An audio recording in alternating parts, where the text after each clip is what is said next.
मथुरा से भागवत प्रचारिणी समिति का संस्थापक और अध्यक्ष पंडित राजेश अग्निहोत्री भागवताचार्य की तरफ से भारतवर्ष के समस्त देशवासियों को इस पावन पुनीत अवसर पर बधाई और शुभकामनाएं। अभी कुछ दिनों पहले ही अयोध्या में श्री राम मंदिर प्राण प्रतिष्ठा का भव्य आयोजन समारोह हुआ और अब संयुक्त अरब अमीरात की राजधानी अबू धाबी में हिंदू देवी देवताओं का एक विशाल मंदिर बना। मंदिर की प्राण प्रतिष्ठा में नरेंद्र मोदी का पहुंचना हमारे देश की राजनीति और कूटनीति का एक हिस्सा है। नरेंद्र मोदी हमारे पहले ऐसे प्रधानमंत्री हैं जो एक तरफ संसद में जाते हैं तो दूसरी तरफ मंदिर भी जाते हैं, चाहे बनारस में भोले बाबा का मंदिर हो या उज्जैन में महाकाल का, अयोध्या में श्री राम मंदिर हो या मथुरा में श्री कृष्ण जन्मभूमि। अबू धाबी में मंदिर की प्राण प्रतिष्ठा की खबर से पूरे देश में खुशी की लहर दौड़ गई। ब्रिजवासी संत धर्माचार्य सभी हर्षित हैं। भारत जगत गुरु था और रहेगा। यह देखिए आरती यादव की रिपोर्ट। राधे राधे। मैं मथुरा से पंडित राजेश अग्निहोत्री भागवताचार्य भागवत प्रचारिणी समिति का संस्थापक और अध्यक्ष। सबसे पहले मैं समस्त मीडिया को, प्रिंट मीडिया, इलेक्ट्रॉनिक मीडिया और भारतवासियों को बहुत बहुत बधाई और शुभकामनाएं इस अवसर पर व्यक्त करना चाहता हूं। जैसा कि आप लोग जानते हैं,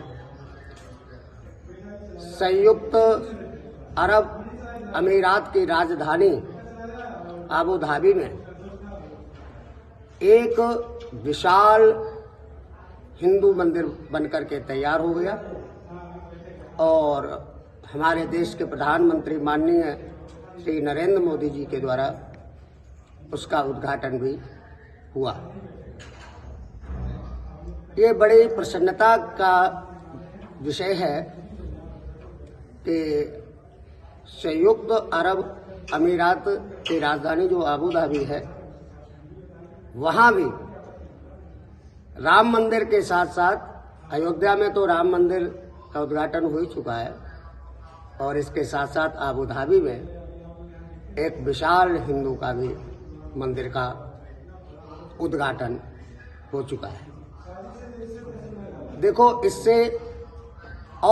इससे जो है हमारे भारतवर्ष हिंदुस्तान के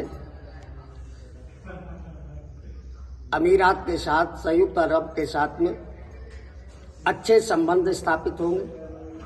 उस मंदिर में बहुत अच्छे अच्छे मूर्तियों का, एक नहीं कई मूर्तियों की प्राण प्रतिष्ठा की गई है और इसके लिए जो BAPS संस्था के द्वारा ये मंदिर बनाया गया है और इस संस्था के जो संस्थापक श्री स्वामीनारायण जी हैं, वो बहुत ही बधाई के पात्र हैं। मैं उनको भी बधाई और शुभकामनाएं देता हूं। इस संस्था के BAPS जो संस्था है, इस संस्था को बनाने वाले श्री स्वामीनारायण जी, इनका जन्म गोंडा और अयोध्या के बॉर्डर पर छपिया नामक गांव एक है, वहां पर इनका जन्म हुआ था और इनकी जितनी सराहना की जाए, सराहना कम है। तो स्वामीनारायण जी को और BAPS संस्था को भी मैं बहुत बहुत बधाई और शुभकामनाएं देता हूं।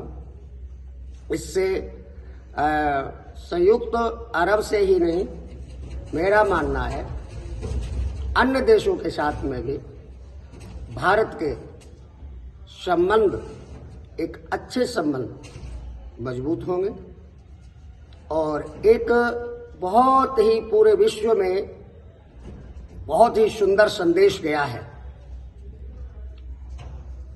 संबंध रखना, पड़ोसी देशियों हो या अन्य देश हो, उनके साथ अच्छे संबंध रखना एक अच्छे देश की अच्छी मिसाल होती है,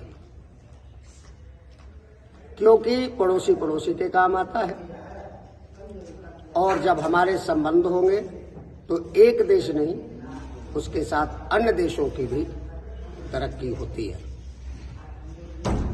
तो इस अवसर पर हम यही कहना चाहेंगे, सभी आपस में मिलजुल करके रहे। और ये एक राजनीति कूटनीति का ही मोदी जी का प्रभाव है।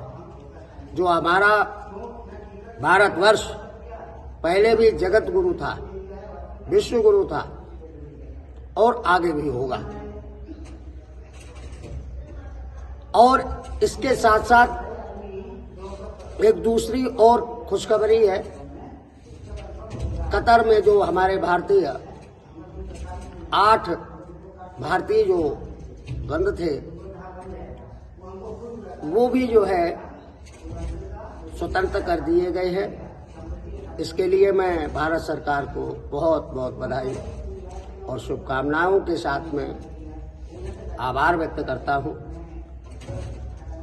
सभी ये देश हमारे भारत देश की एक बहुत बड़ी जीत है और विश्व में एक बहुत अच्छा संदेश गया है। मेरा मानना है अन्य जो देश हैं विश्व में, वे भी इस घटना से, इस कार्यक्रम से जो आबू धाबी में मंदिर बना है, उससे एक अच्छी सीख लेंगे। मैं अपनी बातें समाप्त करता हूं। एक बार पुनः समस्त देशवासियों को और आबू धाबी में रहने वालों को भी बहुत बहुत बधाई और शुभकामनाएं देता हूं।